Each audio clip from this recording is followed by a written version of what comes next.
أهلا بيكم في قناة فهمناكم. ما تنسوش تشتركوا في القناة وتفعلوا الجرس وتعملوا شير عشان الكل يستفيد. أهلا بيكم في محاضرتنا التانية في الإنجليزي. في الشرح ده هنركز على المهارات الأساسية في اللغة الإنجليزية اللي أي حد محتاجها عشان ينجح في أي مكان تعليمي أو أكاديمي. يعني سواء كنت في الجامعة أو لسه بتستعد للدراسة، المهارات دي هتكون هي الأساس اللي هتبني عليه كل حاجة. بصراحة إن الواحد يتكلم إنجليزي بثقة في مكان أكاديمي دي مش مجرد إضافة أو رفاهية. لأ، دي مهارة أساسية بتفتح أبواب لفرص ملهاش عدد، سواء بقى في الدراسة نفسها أو في الشغل بعد كده. طيب، السؤال المهم بقى، نبدأ منين؟ عارف، رحلة إتقان اللغة دي ممكن تبان طويلة وصعبة. عشان كده إحنا هنقسمها سوا لخطوات بسيطة وعملية عشان الموضوع يبقى أسفل. تمام، يبقى احنا هنمشي على 5 محاور أساسية. أول حاجة مفردات عالم التعليم، بعد كده هندخل على تعبيرات إنجليزية أصيلة، وبعدها أساسيات القواعد والنحو، ونكمل بالفروق الدقيقة في اللغة، وفي الآخر خالص هنختبر المهارات الجديدة دي. يلا بينا نبني الثقة دي خطوة بخطوة. يلا بينا نبدأ بأول حاجة، الأساس خالص، المفردات. دي الكلمات والمصطلحات اللي هي يعني حجر الأساس لأي كلام أو نقاش أكاديمي. دي بقى المصطلحات اللي حوالينا طول الوقت في حياتنا الأكاديمية، من أول الأماكن زي الكلية والفصل لحد الأهداف اللي كلنا بنسعى لها، زي إننا ناخد شهادة أو نعدي من الامتحانات. يعني كلمات زي library, homework, essay, lecture, grade و sitting exam. لما نتقن الكلمات دي بتكون أول خطوة عشان نعرف نعبر عن نفسنا بالثقة. كل كلمة من دول، من أول مكتبة لغاية محاضر، هي أداة بتخلينا نوصف تجربتنا الأكاديمية بشكل دقيق. تمام، بعد ما بنينا أساس المفردات يلا بينا نطلع للمستوى اللي بعده، التعبيرات الأصيلة أو الإكسبريشنز. هنا بقى بنتحرك من مجرد كلمات منفصلة لعبارات بتخلي كلامنا طبيعي أكتر زي أهل اللغة نفسهم.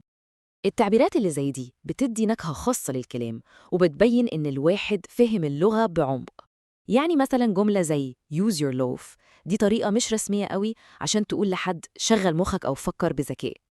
والمثال ده بيبين قوي إزاي تعبير واحد ممكن يوصل إحساس قوي جدا بكلمتين 3. This is the last straw دي بتتقال لما الواحد خلاص جاب آخره وصبره نفد، بالظبط زي ما بنقول بالعربي دي القشة التي قسمت ظهر البعير. دلوقتي يلا نتعمق أكتر في هيكل اللغة، يعني القواعد، وهنبدأ بأداة قوية جدا وهي إزاي نقدر نبني كلمات جديدة من كلمات إحنا أصلاً عارفينها. فكرة فهم اللواحق أو السافكسز دي عاملة زي ما يكون معاك شفرة سرية. الإضافات الصغيرة دي اللي بتيجي في آخر الكلمات بتدينا قدرة رهيبة إننا نفك معنى أي كلمة جديدة تقابلنا. بصوا كده على التحول ده، بمجرد ما بنضيف لاحقة بسيطة، فعل زي complain اللي هو يشتكي بيتحول لاسم complaint اللي هي الشكوى نفسها. النمط ده بيتكرر كتير قوي في الإنجليزي وبيخلينا نزود حصيلة كلماتنا بسهولة جدا. نيجي بقى لظروف التكرار. الكلمات دي مهمة قوي، مش بس عشان نوصف الروتين اليومي بتاعنا، لأ، هي كمان أساسية جداً في الكتابة الأكاديمية والعلمية. ليه؟ لأن الدقة في وصف التكرار حاجة معينة بتبقى حاجة جوهرية ومهمة جداً. كتير قوي. سر إتقان اللغة بيبقى في التفاصيل الصغيرة. تعالوا بقى نشوف شوية فروقات دقيقة كده دايماً بتلخبط ناس كتير وهي بتتعلم. السؤال الأزلي، إمتى نستخدم do وإمتى نستخدم make؟ ده فعلا تحدي كلاسيكي بيقابل ناس كتير، بس الخبر الكويس إن في قاعدة بسيطة ممكن تخلينا نفتكر الفرق بينهم بسهولة. بصوا، الفرق الأساسي هنا بنستخدم do مع المهام والأنشطة الروتينية، الحاجات اللي بننفذها بس مش بنخلق منها حاجة جديدة ملموسة. أما make فدي بنستخدمها لما بنتكلم عن الخلق والإنتاج، يعني بنصنع حاجة ما كانتش موجودة قبل كده. طيب، أهم خطوة في أي رحلة تعلم هي إيه؟ التطبيق طبعاً.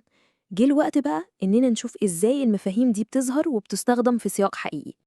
في المثال ده من إيميل حقيقي، شوفوا إزاي do business بتشير لنشاط مستمر، في حين إن make an appointment بتعبر عن خلق أو إنشاء حدث جديد في جدول المواعيد. اختيار الكلمة الصح بيفرق في المعنى 180 درجة.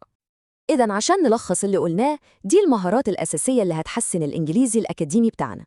نبني قاعدة مفردات قوية، نستخدم تعبيرات أصيلة، نفهم إزاي اللواحق بتشتغل، نميز بين الكلمات اللي شبه بعض زي do و make، وطبعاً أهم حاجة في كل ده الممارسة المستمرة. وخلونا دايماً فاكرين، كل خطوة حتى لو كانت صغيرة هي في الحقيقة تقدم في طريقنا للإتقان. السر كله في الاستمرارية والمثابرة. أهم جزء في التعلم بيبدأ من اللحظة دي، وهو تطبيق اللي اتعلمناه. كل واحد يفكر كده مع نفسه، إيه أكتر مهارة أو معلومة من اللي قلناهم النهاردة ممكن يبدأ يستخدمها فعلا من النهاردة؟